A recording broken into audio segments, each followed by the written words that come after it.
fiarabanao mba piraritsoo no entina mitsidika ny tokantrano misy anao tsirairay avy amin'izao alahady maraina izao. Ny fohy BFJKM manolotra anao ny fampompivavahana izay no raisipeo sary tety amin'ny toeram-panomanana mpitandrina Ivato. Manasa anao ary izay anaraka ny fampompivavahana ary mahazahoaim-panahy ao anatin'izany. Aminareo anyariavana ny fahasoavana sy ny famindram-po amin'ny alalan'i Jesosy Kristy tombontsika. Ny salamo 5:10 ny 1 ka hatramin'ny 7 no ovakitsika ho fiterahantsika an'Andriamanitra raintsika aorian'izay any firana fanampiny 7 ny 1. Aoka isika hitsangana hiaraka itera sy ankalaza ary anome voninahitra an'Andriamanitra raintsika amin'ny alalan'ny famakitsika izany salamo 5:10 izany. Isika rehetra hiaraka maky amin'ny anaran'i Jesosy manao hoe avia, aoka isika io an'i Jehova, aoka isika aneo fifaliana ho an'ny vatolampy famonjenantsika, aoka ankeo anatrehana ny fiderana isika, aoka aneo fifaliana ho azy amin'ny firana isika. Fa Andriamanitra lehibe Jehova ary mpanjaka lehibe ambonin'Andriamanitra rehetra izy. Eo an-tany amin'ny fitoerana lalina amin'ny tany ary azy ny tendrombohitra avo, azy ny ranomasina fa izy no nanao azy ary ny tany maina dia ny fon'ny mpanana. Avia ka aoka ilondoka iankovo isika, aoka isika androaka eo anatrehany Jehova mpanao antsika, fa izy no Andriamantsika ary eo fiandro fitandremana isika. Amen.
Iaraka iombavaka isika. Ry Tompo Andriamanitra ranezany an-danitro, velom-pisaorana anao zahay no nisorehitra izay omenao anaika hiainanay sy velomanay. Anisan'izany izao fotoana izao, izay ahafahanay miombona, midera sy makalaza ary manome voninahitra ao anao. Koa atreo sy amasiny izao fiarahan-dalana aminao izao, mba anehoanao voninahitra ao ary andraisanay ny fahasoavanao, indrindra ny teninao izay manorina finoana sy fanantenana ary fampahirizanao anay. Koa tahirio amin'izay rehetra tao izay Andriamanitra ho fanomezam-boninahitra anao amin'ny anaranao Jesosy Kristy no hanaovanay izany vavaka izany. Amen. Aoka hipetraka ny fiangonana. Dia hoenontsika ry avy-malalo amin'ny Tompo ny teny manambara ny sitrapon'Andriamanitra izay tia ny iainanay sy velomantsika. Mahireza sy matanjaha fa ianao sy ity firenena ity dia hiara-miditra ao amin'ny tany izay nianianan'i Jehova tamin'ny razany omena azy, ary ianao no ampandova azy izany. Ary Jehova no mandeha ho anoloanao ary izy no hiaraka aminao, tsy andao anao na afoy anao izy, koa aza matahotra na mivadi-poa ianao. Sambatra metsy lalana izay mandeha araka ny lalàn'i Jehova, sambatra izay mitandrina ny teny vavolombelony ka mitady azy amin'ny fony rehetra. Amen. Ny hira 700 ny 1 sy ny 2. Ny hira 700 ny 1 sy ny 2.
manoloanjany sitrapon'andriamanitra izay tia ny iainantsika izany dia tsy mahatanteraka izany isika ko andeha hivavaka ifona hibebaka eo anatrehan'andriamanitra ka anaraka izao tombavaka izao isika.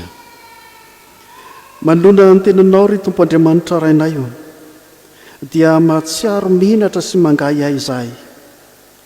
Nilazan-teny fampanantenana sy fampahirezana anay ianao nefa mbola tianay ny mitoetra ao anatin'ny fahosana, ao anatin'ny fahakiviana, ao anatin'ny fahatsoam-panantenana. Na dia milaza teny mamy aminay ianao fa ianao no andeha hiaraka aminay dia tsy mahafoy anay ianao Andriamanitra ary sitrakao ny ara-dalana aminay. Nefa izahay Tompo dia toa mandeha irery, toa tsy mandrarahanao kory izahay, tsy mihevitra anao izahay ary tsy mametraka anay, tsy mametraka anao ato anatin'ny fonay. Hany ka miainao anatin'ny tahotra sy ny tebotebo ny fiainanay. Noho izany fahadsoana izany dia manondrika ny lohanay eto anatrehanao izahay. Mamindrafo aminay ary mamelany elokay fa diso eo anatrehanao izahay. Mianoanay ry Andriamanitra tsy toa ka mamalianay araka ny hampenindra-fonao. Amen. Ny hira fahatelo sy efajato no hiarantsika mihira.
Anao izay mibebaka marina tokoa teo anatrehan'ny Tompo, matokia fa ny Tompo mamela ny eloka koa raha iso am-pitsanganana ny teny famelan-keloka izay omeny Tompo atsika. Hoy ny Tompo, izaho efa nandevina ny fahadsoanareo tahaka ny fandevina ny zavony ary efa nandevina ny fahotanareo tahaka ny fandevina ny raony. Koa miverena amiko fa efa nanavitra anao aho, fa efa tonga ny zanak'olona hitady sy hamonjy ny very. Voavela ny elokareo no ny anarany masina. Aleloia. Amen. Sambatra ny olona izay voavelona ny elony sy voasarona ny fahotana. Sambatra ny olona izay tsy sain'i Jehovah eloka ary tsy misy fitaka ny fanahiny. Amen. 7:7 ny andinin'ny faharoa no iarahantsika mihira. Bye.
olona voavela hely koa dia sahy maneho ny finoany an' jesosy kristy ary sahy mijoro vavolombelon'andriamanitra izy amin'ny mahavoavela heliko azy koa ho fijoroantsika vavolombelona andeha iarahantsika manonona ny fanekempinonona izay raisantsika amin'ny fiangonana maneran'izao tontolo izao manao hoe mino an'andriamanitra raitsy tompanao lanitra sy ny tany ary mino an' jesosy kristy izany tokony ataontsika izay mitolotolona tamin'ny fanahy masina nateraky mariny vilitsy mijanona lamina konjolata mibona tamin'ny azy fijarina matika nalevina midina tany amin'ny fianitsy mitsangana tamaty tamin'ny andro fahatelo miakatra ho alendanitra mipetraka kavan'andriamanitra raitsy avy any avinny tsarina teraka sy ny tany ny fanahy masina fiangonana masina maneran'izao tontolo izao ny fiangonana olona masina ny famelan-kely fitsangana ny tena ny maty ary ny fiainana mandrakizay amen. Aoka hipetraka ny fiangonana.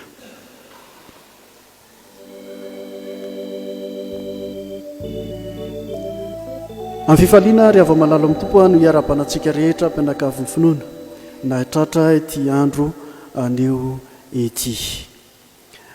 Manentana antsika ihany koa amin'izao alahady ny toeram-panomanana mpitandrina izao dia manentana antsika kristianina mba hanao zava-dehibe izany alahady ny toeram-panomanana mpitandrina izany ary manasa antsika ihany koa ny hiaraka iombavaka anome voninahitra an'Andriamanitra ho fanondrana ireo mpianatra hivoaka eny amin'ny toeram-panomanana mpitandrina Ivato sy Ambatonakanga ary eny amin'ny IFRP izay ho tanterahana amin'ny ray ora tolakandro.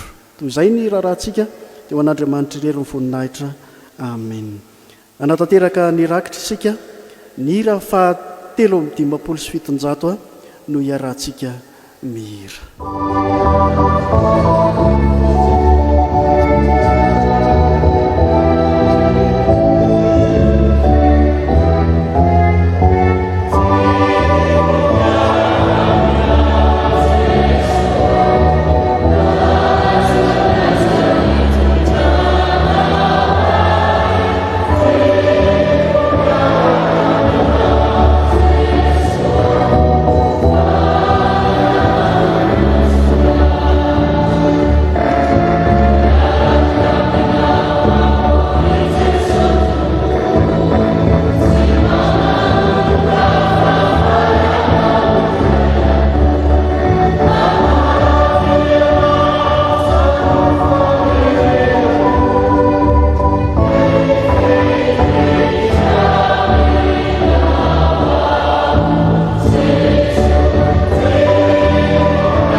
Isika hiaraka hitsangana nolotra ny rakitra ka ny hira fa 530 ny andininy fa 4 sy ny andininy fa 5 no irahantsika amin'izany.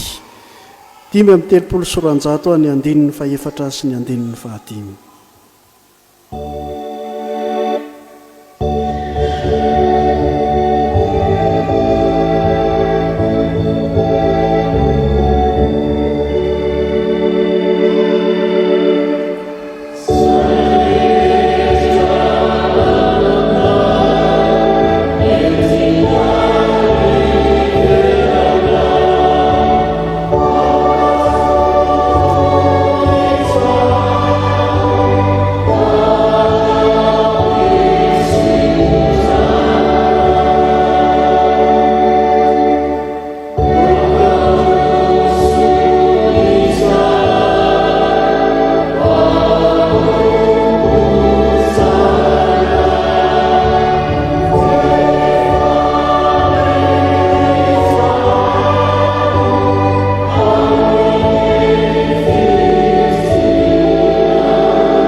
aoka hipetraka ny fiangonana.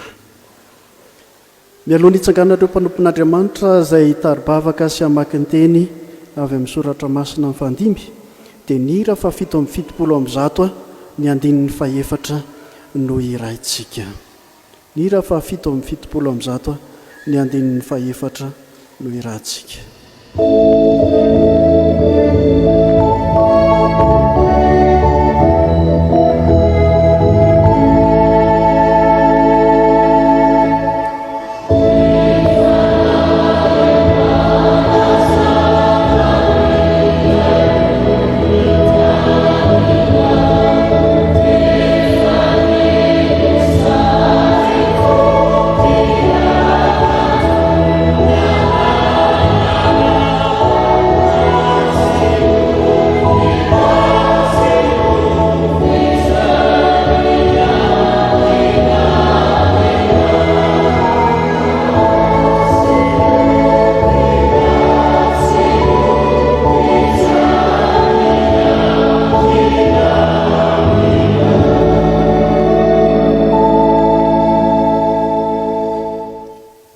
Mialohan'ny hamakinan'ny soratra masina ry havana dia andeha hiombona amin'ny ivavaka isika.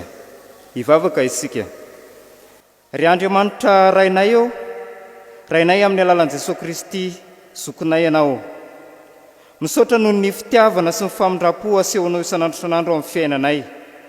Porofon'izany mbola nanomezanao anay fotoana indray androany, ahafahanay hamaky sy haino ny teninao. Koa mangataka ny fananao masina izahay, hirotsaka aminay tsirairay avy. Ao ireo taribavaka, hamaky ny teny, dia ny fananao masina omba azy ireny tsirairay avy, hanendry ny lelany, ny amin'ny famakina ny teninao mba tsy hisy diso, fa ho tanteraka sy ho lavirary, ka ho tafatoetra any amin'ireo vahoakanao izay hiaino izany teninao izany. Ao ihany koa Tompo, ireo hitory ny teny, ny fananao masina no homba sy hitarika azy, ka ahafahany mampita izany teninao izany, ny zavatsoa rehetra avy amin'ny teninao, haniry sy hamaka ao amin'ireo vahoakanao izay mandray izany. Amin'ny anaranao Jesosy Kristy Tompo no angatahanay ny vavaka. Amen. Ny tenin'Andriamanitra izay hovakiana amintsika androany ry havana dia izay hitantsika ao amin'ny bokin'ny Deutéronomia, Deutéronomia 1:30, ny andinin'ny 1 ka hatramin'ny 9. Deutéronomia 1:30, ny andinin'ny 1 ka hatramin'ny 9. Rehefa hita izany dia izao hamaky azy amin'ny anaran'i Jesosy. Ary Mosesy nandeha dia nilaza izao teny izao tamin'ny Israely rehetra ka nanao taminy hoe: efa 20 taona androany aho, ka tsy hafa mivoaka sy miditra intsony. Ary Jehovah efa nilaza tamiko hoe: tsy hita io Jordana io ianao. Jehovah Andriamanitra no hita eo alohanao, ary izy no andringana ireo firenena ireo tsy eo anoloanao, ka azo ny taniny ianao. Ary Josua no hita eo alohanao, ary izay efa nolazain'i Jehovah. Ary Jehovah anao amin'ireo tahaka ny nataony tamin'ny Sihona sy Oga, mpanjakany Amorita, izay naringana, sy tahaka ny nataony tamin'ny taniny. Dia atolotra Jehovah eo alohanareo, ireo anaovanareo azy araka ny lalàna rehetra izay nandidiko anareo. Mahereza sy matanjah, aza matahotra na manahy azy, fa Jehovah Andriamanitra no miara-mandeha aminao, tsy andao anao na afoy anao izy. Ary Mosesy ny antso an'i Josua ka niteny taminy teo imason'ny Israely rehetra hoe: mahereza sy matanjah, fa ianao sy ity firenena ity dia hiara-miditra ao amin'ny tany izay nianianan'i Jehovah tamin'ny razana omena azy, ary ianao no hampandova azy izany. Ary Jehovah no nandeha eo alohanao, ary izy no hiaraka aminao, tsy andao anao na afoy anao izy, ho aza matahotra na mivadi-po ianao. Mbola itony vaky ny teny. hotoizantsika ny fivaky ny soratra masina izany dia ho hitantsika ao amin'ny filazantsara araka ny Matio toko faha-efatra ny andiny fahavalo ambin'ny folo ka hatramin'ny faharoa amby roapolo. Matio toko faha-efatra ny andiny fahavalo ambin'ny folo ka hatramin'ny faharoa amby roapolo. Ary noho nitsangatsangana teny amoron-dranomasin'ny Galilia Jesosy dia nahita olona amin'ny rahalahy dia Simona izay atao hoe Petera sy Andrea rahalahiny nanarato teny amin'ny ranomasina fa mpanarato izy. Dia hoy Jesosy taminy, andeha anaraka fa toko mpanarato olona ianareo. Dia nandao ny arato niaraka tamin'izay izy ka nanaraka azy. Ary raha mbola nandroso izy dia nahita olona amin'ny rahalahy hafa koa dia Jakoba zanak' Zebedio sy Jaona rahalahiny izay niara-mipetraka tamin'i Zebedio rainy teo an-tsambo kely ka nanamboatra ny aratony ary niantso azy amin'ny rahalahy izy. Dia nandao ny sambo kely sy ny rainy niaraka tamin'izay izy ka nanaraka azy. Faranantsika ny vaky ny teny. Kolosianina toko faharoa andiny fahaefatra ka hatramin'ny fahafito. Kolosianina toko faharoa andiny fahaefatra ka hatramin'ny fahafito. Ary izany no lazaiko fa ndreo izy hampahadiso hevitra anareo amin'ny teny tomarina. Fa na dia tsy manatrika anareo amin'ny nofo aza aho dia manatrika anareo ihany amin'ny fanahy ka mifaly sy mijery ny filaminanareo sy ny tsy fiovan'ny finoanareo an Kristy. Koa tahaka nandraisanareo an Kristy Jesosy Tompo dia mandehana ho aminy araka izany koa ka mamaka tsara sy miorina mafy ao aminy ary tafatoetra amin'ny finoana toy ny efa nampianarana anareo ka mazoto amin'ny fisaorana. Amen. Ray masino manamasina ny fahamarinana ny tenao fahamarinana. Amen. Dia ho iraintsika mpitsanganana riavana ny hira fahasivy amin'ny fitopolo amby zato any andinin'ny voalohany mialohan'ny andraisantsika ny afatra avy amin'Andriamanitra. Ny hira fahasivy amin'ny fitopolo amby zato ny andinin'ny voalohany.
Andreny afatra avy amin'ny ten'Andriamanitra tsika riavana nefa alohan'izany dia andehantsika hiaraka ivavaka tsika riavako. Ry Tompo Andriamanitra io midera mankalaza ary manome voninahitra anao izay satria Andriamanitra fitiavana ianao, Andriamanitra mpamindra fo aminahy ianao. Ary na inona Tompo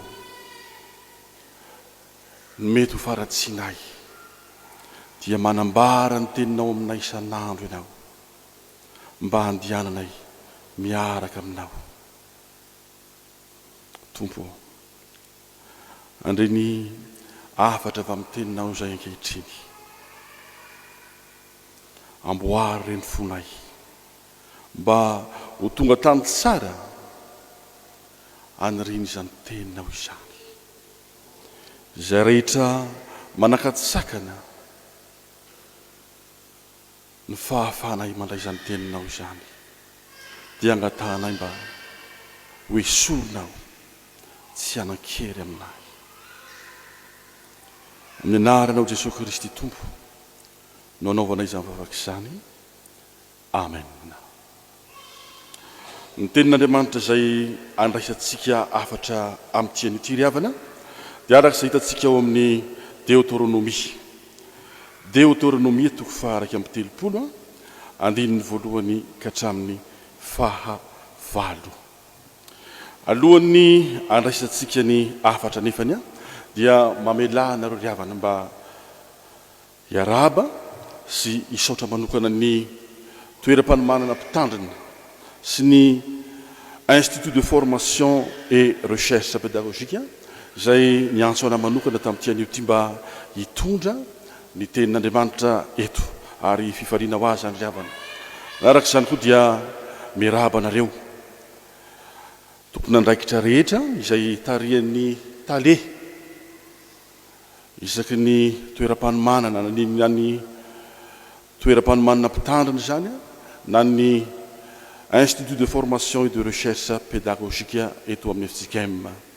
Miara-mandeha amin'ny tompo Andriamanitra ao, miara-mandeha amin'ny tompo Andriamanitra ao moa no loahevitra manjintsika amin'ity volana ity ka izany no irariana ho anareo izay tompon'andraikitra rehetra ao anatin'izany toeram-panomanana mpitandrina sy ny IFRP izany mba hiara-mandeha amin'ny tompo marina ianareo amin'ny fanatanterahana ny asa izay napetraky ny tompo ho antsika tsiraray avy.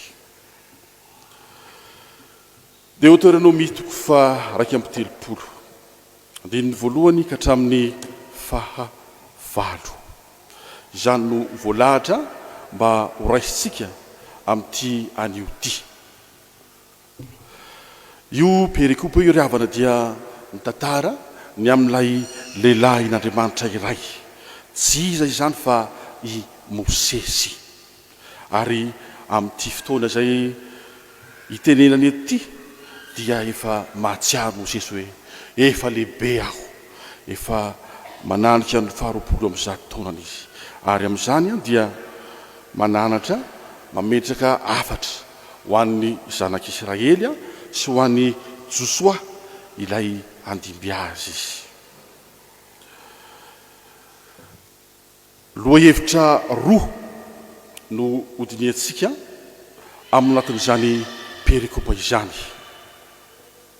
Voalohany dia izao hoe ny olona izay miara-mandeha amin'ny tompo dia manaiky ny sitrapon'Andriamanitra. Ny olona miara-mandeha amin'ny tompo dia manaiky ny sitrapon'Andriamanitra. Hitantsika izany eo amin'ny andininy faha 2. Izao no vaky ny tena amin'ny anaran'i Jesosy hoe ka nanao taminy hoe efa 20 taona androany aho ka tsy afa mivoaka sy miditra intsony, ary Jehova efa nilaza tamiko hoe tsy hita io Jordana io ianao. Izany ry havana ny tenin'ny Mosesy teo anatrehan'ny zanak'Israely sy teo anatrehan'ny Josoa ilay andimby azy. Mosesy ilay olona nanaiky sitrapon'Andriamanitra. Dia ry havana mba hojerentsika fohifohy momba Mosesy ilay nitenen'Andriamanitra hoe tsy hiditra ny amin'ny tany Kanana ianao. Asa raha isika tsiraray avy izao no mandalo zavatra toa Mosesy ohatr'izany, asa nga izay fanapahan-kevitritsika. Hojerentsika vetivety ny amin'ny Mosesy. Hitantsika ao amin'ny Exodosy toko faha 3 andininy faha 7 hatramin'ny faha 10 fa hoe i Mosesy io dia olona nividian'Andriamanitra manokana. Nividian'Andriamanitra manokana izy mba amoaka ny zanak'Israely teo ambanin'ny vahohon'ny Egyptianina tamin'ny alana amin'ny Farao. Natsoan'Andriamanitra izy satria hitany hoe mijaly loatra ny oloko, mafy loatra ny fampanompona ataon'ny Egyptianina azy. Ka noho izany dia natsoan'Andriamanitra izy hoe Mosesy io andao ianao avianao irahko io anafaka ireo oloko reo ary nampiasain'andriamanitra Mosesy tamin'izany noentin'andriamanitra izy iona tamin'ny Farao nanao fagagana maro izy tamin'ny alalan'ireo loza folo zany hoe raha jerentsika hoe olona nirahan'andriamanitra zany nampanaovan'andriamanitra fahagagana io Mosesy io taoriny zany dia mbola nitarihin'andriamanitra indray izy nanehoan'andriamanitra fahagagana tamin'ny tondrany zanak'Israely tany anefitra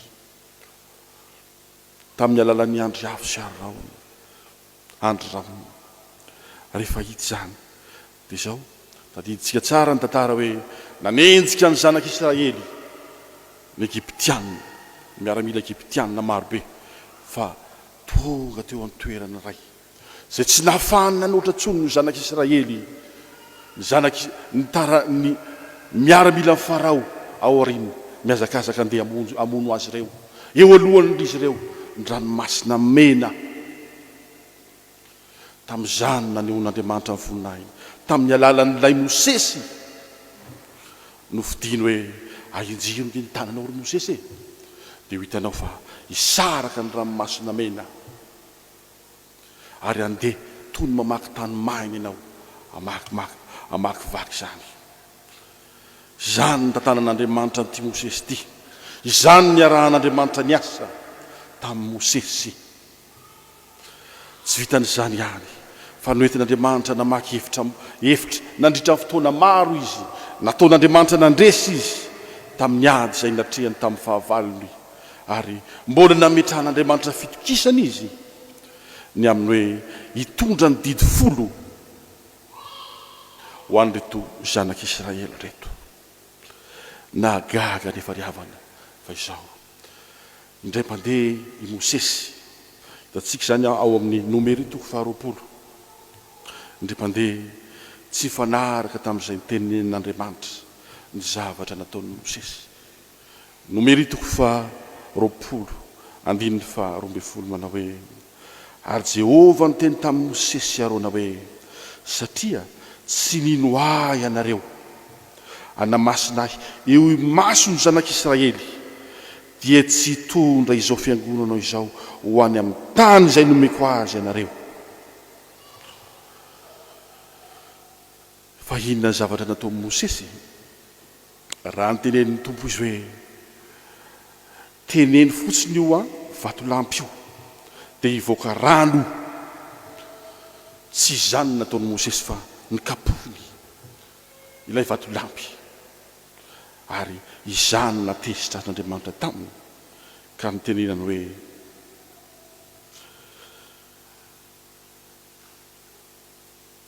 satria tsy nino ahy ianareo anamasina ahy eo masony zanak'Israely dia tsy hitondra izao fiangonana izao any amin'ny tany izay nomeko azy ianareo magaga ihany ry havana izany impirimpiri ny tompo ny teny tamin'ny Mosesy hoe zao atao nanaraka Mosesy fa tamin'ity indray mpandeha ity indray mpandeha monja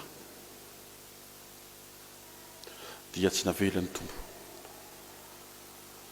hitondra ny zanak'Israely any amin'ny tany Kanana Mosesy dia mandinikatsika ry havana hoe fa nahoana loatra re firy taona mbola zaza ny Mosesy dia efa natsona mbola tao anatin'ny fahatandroany Mosesy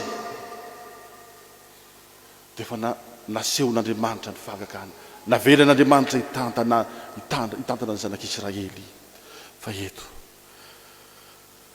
dia mampieritreritra hoe toa masika loatra re izy zany raha fijerin'olombelona toa masika loatra zany tenin'Andriamanitra zany dia tsy hitondra ny olona ho any amin'ny tany Kanana Mosesy nefa izy no nitondra anazy nivoaka tany amin'ny tany Egypta nitondra azy namakivaky ny hevitra nampandresy azy tamin'ny fahavalo maro samihafa inona ny zavatra natao Mosesy tamin'izany fanapaka-hevitr'Andriamanitra zany tsy nomenomenina Mosesy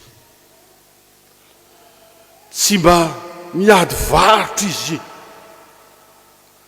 fa dia nanaiky ary hitatsika eto amin'ity Deutéronome 30 hoe nambarany tamin'ny zanak'Israely zany fikasan'Andriamanitra zany hoe ianao ry Mosesy dia tsy hitondra ny zanak'Israely ho any amin'ny tany Kanana ianao. Nambarany zany satria nanaiky ny sitrapon'Andriamanitra i Mosesy.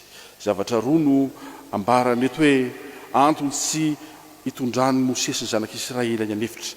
Ny voalohany dia hoe efa 20 taona ao izy tsy afaka mivoaka sy miditra intsony, zany hoe hitondra anareo andeha anao an'izao intsony.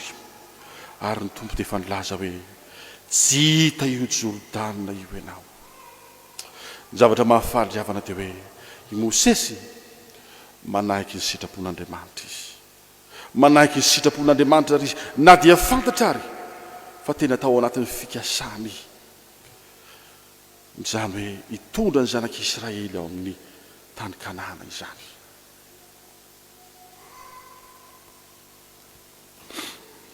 Matetika koa tsika ry havana dia manana fikasana eo anatrehan'ny tompo. Raha misy an'izao dia mba izao no ataoko, hoe raha toy izao dia izao no ataoko. Efa navelany tompo anao an'izao navelany tompo hanompo anazy tamin'izao fotoana izao, navelany anao an'izao aho. Matetika tsika dia mahatsiaro hoe izao ny sitrapoko ary rehefa ambaran'ny tompo ny sitraponao ry zanako izao ny tsaratsara kokoa anao, fa tsy izany eritreritrao zany. Dia mahitsika hoe malahelo tsy mba zavatra ny tao an-tsaiko lahy no tanteraka, tsy mba zay fikasako lahy no tanteraka, fa dia zavatra tsy nieritreretiko akory nataon'ny tompo tanteraka teo amin'ny fiainako. Mety mitranga eo amin'ny fiainantsika tsiraray avy zany ry havako, fa izao ny lesona tsara ho antsika hoe toa amin'ny Mosesy eto dia nanaiky izy, ary ny zavatra tena lehibe ao anatin'izany dia hoe raha nanaiky Mosesy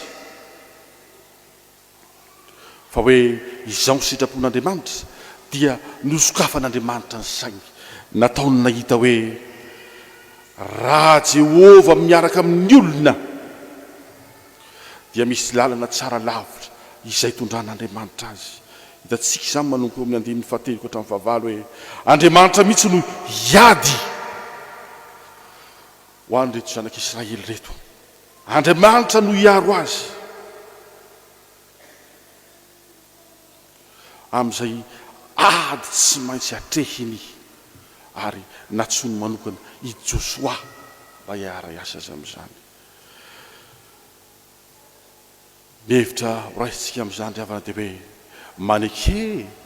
maneke ny sitrapon'Andriamanitra, fa ny sitrapon'Andriamanitra dia tsara lavitra no izay eritreretintsika hoe tsara eo amin'ny fiainantsika. Hoy ny teny hoe izao mahalala ny hevitra everako anareo dia hevitra ahatonga fiadanana fa tsy loza. Izany ry havana sitrapon'Andriamanitra ho antsika, maneke ny sitrapon'Andriamanitra, ary raha mafisin'izany dia hoe fa iza moa ilay Andriamanitra miantso antsika?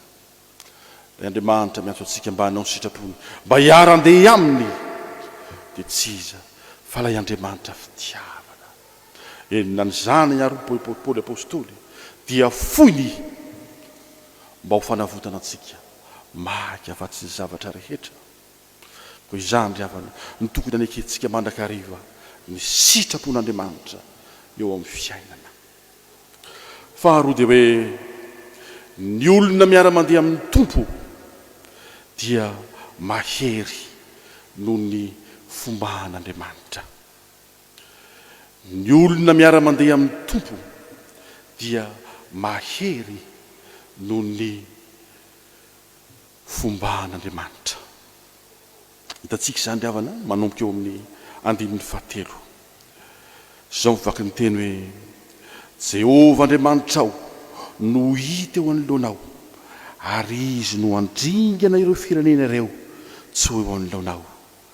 Ka azo ny tany ianao, ary Josoa no hita eo anoloanao, arak'izay fa nolazainy Jehova. Izany ry havana ny olona izay nantsoin'Andriamanitra hanao sitrapony, omban'Andriamanitra amin'izay ataony. Ary zavatra mahagaga eto ry havana dia hoe Jehova Andriamanitra ao no hita eo anoloanao, izy no andringana ireo firenena ireo satria fantatsika tsara fa tsy moramora ny nidirana ny tany Kanana fa mbola misy ady maro natrehina satria ny tany Kanana dia tany efa nanana ny olona mipetraka teo aminy toy izany koa ny lalana mankany amin'io tany Kanana io misy fahavalo maro be tao fa zavatra nasehon'Andriamanitra teto tamin'ny Mosesy teto dia hoe Jehova mihitsy no hiady aminao amin'izany zavatsarotra tsy maintsy lalovanao zany toy atsika amin'ny andininy faefatra ary Jehova anao amin'ireo tahaka ny nataony tamin'ny Sihona sy Oga mpanjakan'ny Amorita zay naringany sy tahaka ny nataony tamin'ny tany naseho Mosesy mihitsy hoe ory zanak'Israely eo ianareo vorobe marobe ireo manatrika ireo niaraka nandeha tamiko ianareo tamin'ny ady izay natao tamin'ireo mpanjaka maro toy ny Sihona sy Oga natrehandreo zanak'Israely ireo zany ady natrehan'izy ireo zany ary nataon'Andriamanitra nahatsiaro ireo zanak'Israely ireo hoe Andriamanitra no nampandresy azy any ka hatramin'ny tany ary dia nomen'Andriamanitra azy izany ry havana ny lalana nitondran'Andriamanitra ny zanak'Israely ary apatsahivany hoe ny olona izay fidin'Andriamanitra marina ka mandeha miaraka aminy dia ombahan'Andriamanitra amin'izany asa irany amin'Andriamanitra izany ary tsy vitan'izany ihany ry havana tsy nitantara fotsiny Mosesy hoe izao ny ady efa nampandresen'Andriamanitra atsika fa mbola nampahery reto zanak'Israely izy nampahery ilay mpitarika vaovao izy izao ny teniny eo amin'ny andininy fahaenina hoe mahereza sy matanjaha aza matahotra na manahy azy fa Jehova Andriamanitra ao no miara mandeha aminao tsy andao anao na hafoy anao izy tamin'ny lasa dia efa nasehon'Andriamanitra ny Mosesy sy reto zanak'Israely reto ny fitantanany amin'ny ho avy koa dia mbola ambaran'Andriamanitra hoe aza matahotra ianao hoe aza manahy ianao hoe hiara mandeha aminao aho tsy andao anao aho na hafoy anao aho izany ry havana no anjaran'izay olona manaiky hiara andeha amin'Andriamanitra ary manaiky anao ny sitrapon'Andriamanitra sady ny fidin'Andriamanitra mbola mafisin'izany eo amin'ny andininy fahavalo hoe ary Jehova no andeha ho anoloanao ary izy no hiaraka aminao sy andao anao na hafoy anao izy ko aza matahotra na mivadi-po ianao ny fipetra ahatanteraka izany eo amin'ny olona anankiray ry havana dia hoe olona tena no fidin'Andriamanitra marina toa ireto zanak'Israely reto toa ny Mosesy toa ny Josoa izany no omban'Andriamanitra ka manontany tentsika tsiraray avy hoe iza mo aho izao ve ny raha in'Andriamanitra marina izao ve nanaiky ny antson'Andriamanitra ary zay tena ny antson'Andriamanitra ahy no andehanako zay tena ny antson'Andriamanitra ahy no ataoko tsy afa-misaraka zany ry havana tsy afa-misaraka zany hoe fitahian'Andriamanitra ny olona iray na ny firenena iray sy ny hoe fiantsona izay nataon'Andriamanitra taminy mahafaly ry havana dia hoe isika rehetra zao natsony Jesosy Kristy tompo hoe ianareo mpianatra mandianany amin'izao tontolo zao ianareo ka mitoriny filazantsara amin'ny olombelona rehetra isika rehetra zao zany ry havana andron'ny toeram-panomanana mpitandrina sy ny institut de formation et recherche pédagogique moriavako amin'ity an'io tia ko dia miantso anareo manokana izany ny tenin'ny tompo amintsika ry havako mandiana ny amin'izao tontolo zao ianareo ka mitoria ny filazantsara mazava ny zavatra ireny ny tompo ataotsika any rany tompo atsika tsarovy ryavana fa tsy zavatra mora izany hoe itoro ny filazantsara izany raha mandinika ny fiainan'ny mpianatry ny tompo sika ryavana dia izao hoe nataon'ny tompo nahatsiaro izy hoe toy ny zanak'ondry eo ampovoan'ny ambody ianareo ary raha jerentsika ny tantara dia fantatritsika tsara hoe isan'ny vanim-potoana nampamaivay ny fanenjehan'ny romanina ny kristianina izany fotoana ny ainan'ireo mpianatry Jesosy Kristy tompo ireo ny ainan'i Jesosy Kristy tompo ny ainan'ny mpianatry Jesosy Kristy tompo ary fantatritsika tsara ny tantara hoe ny akabeazan'ireny mpianatry Jesosy Kristy tompo izy raiky amin'ny 12 mirahalahy reny dia izao hoe maty martiora avokoa noho ny fanenjehana izay nataon'ny mpitondra fivavahana tamin'izany fotoana izany tsy mora ry havana ny manateraka izany antsony tompo izany hoe mandiana ianareo mitory filazantsara any amin'izao tontolo izao izany no ampahirazana antsika hoe na tsy mora ary ny fitoriana ny filazantsara tsy mora koa ny ry havako hoe ny zavatra nandalovan'ireto zanak'Israely nitarihin'ny Mosesy reto hoe raha ho ao amin'ilay tany Kanana izy tsy mora fa ady matetika ady foana ny ainan'izy ireo toy izany koa ry havako ny lalantsika e raha tsy ny tompontsika hitoro ny filazantsara amin'izao tontolo izao tadio fa tsy mora izany fa ady isan'olo isa-minitra amin'ilay mpanjaka ny famaizinana dia Satana izany nefa izao tao amin'ny faran'ny filazantsara ka Mateo dia niteny Jesosy tompo hoe indro izao momba anareo mandrakariva ambara-pahatonga fataperana izao tontolo izany izao tontolo izao koa izany ry havana no anorenantsika ny finoantsika amin'ny Jesosy Kristy tompo ilay Jesosy fitiavana ilay tompo fahefana rehetra any an-danitra sy aty an-tany izany no iankinantsika aminy raha andeha hanatanteraka ny hafatra ny tompontsika hoe hitoro ny filazantsara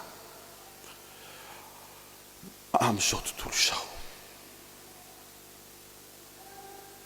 ny antoka ho antsika ry havana amin'izany rehetra izany dia hoe ny fitiavan'i Jesosy Kristy tompo izany no lehibe indrindra ary rehefa mahazo antoka izany isika dia tsy salasala velively ny amin'izany hoe andeha hanao ny sitrapon'Andriamanitra aho hoe andeha hanao ny sitrapon'ny tompoko aho satria izy ilay tena ty ahy izy ilay manome any fiainana mandrakizay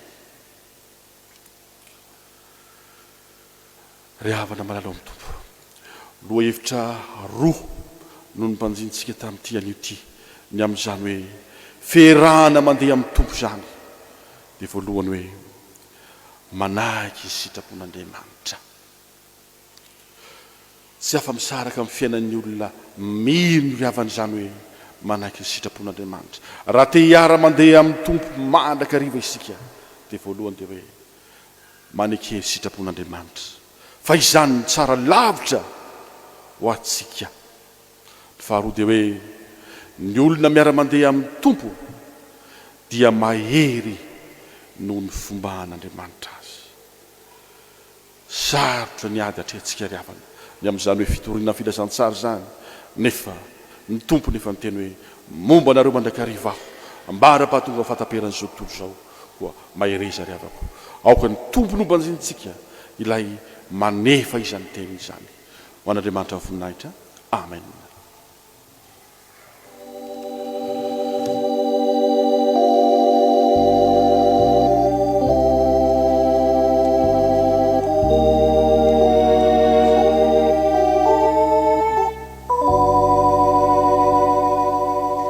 iombona amin'ny vavaka sika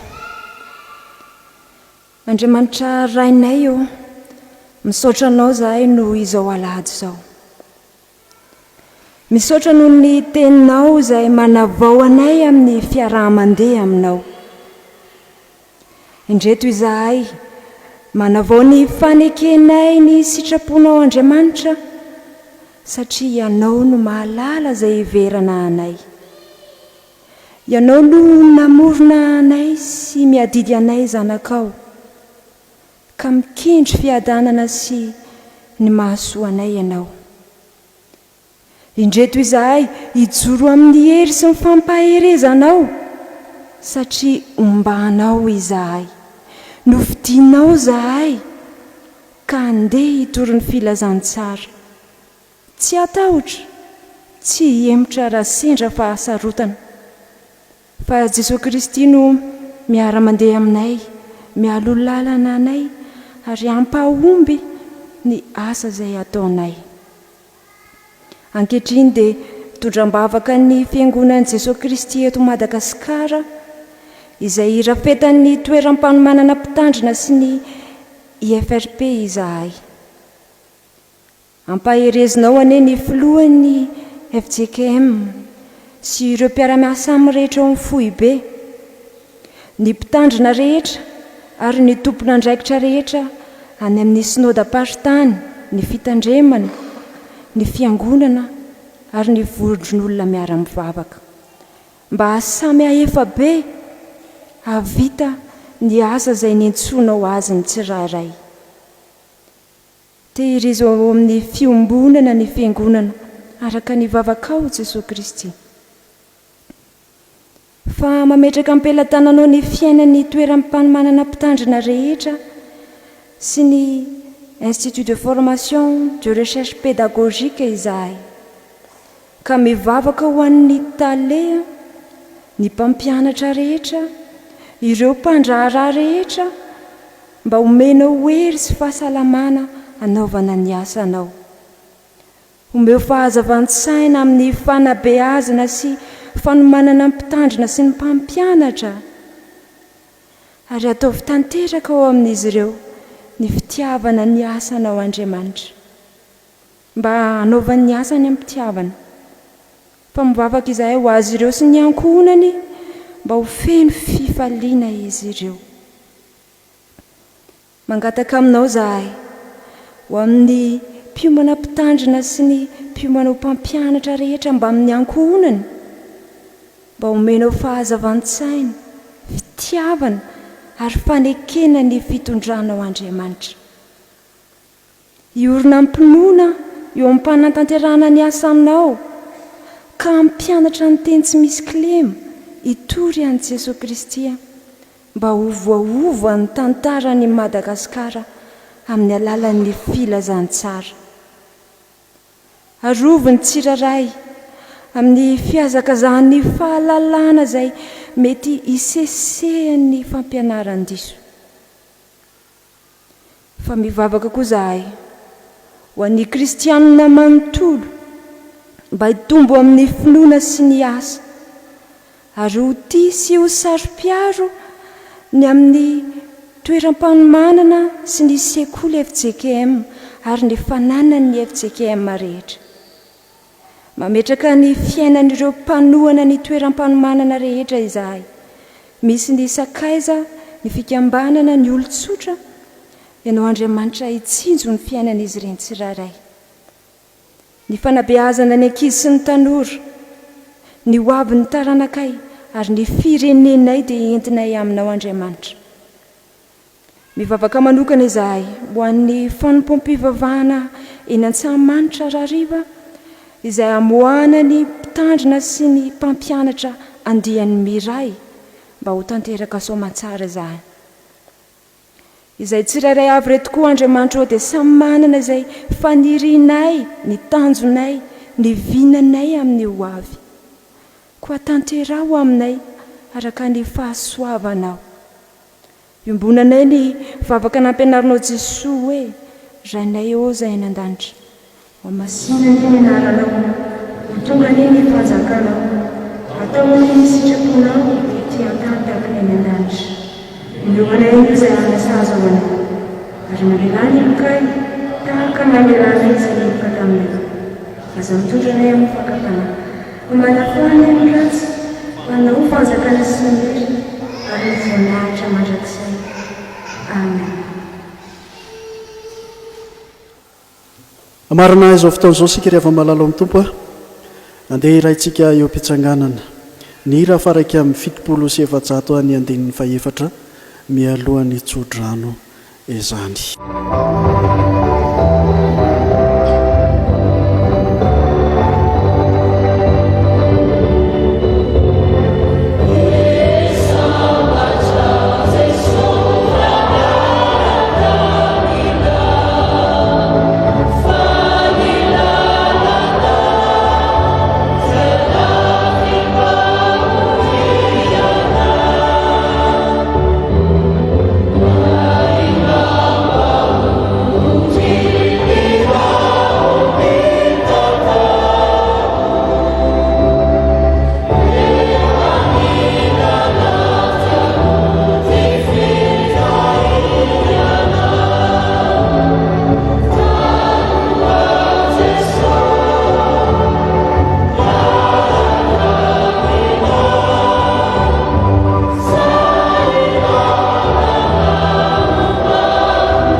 Iso ny tsodrano izay tononona simena amin'ny anaran'i Jesosy Kristy tombontsika. Hita ianareo ny Jehovah ka hiaro nareo. Ampamirapiratra an-tavany aminareo ny Jehovah ka mindra fo aminareo. Anandratra an-tavany aminareo ny Jehovah ka hanome anareo ny fiadanana. Amen. Aoka hipetraka ianareo dia manao vavavaka mangina. Ametrahanareo ny fiainanareo eo am-pelantanan'ny Tompo.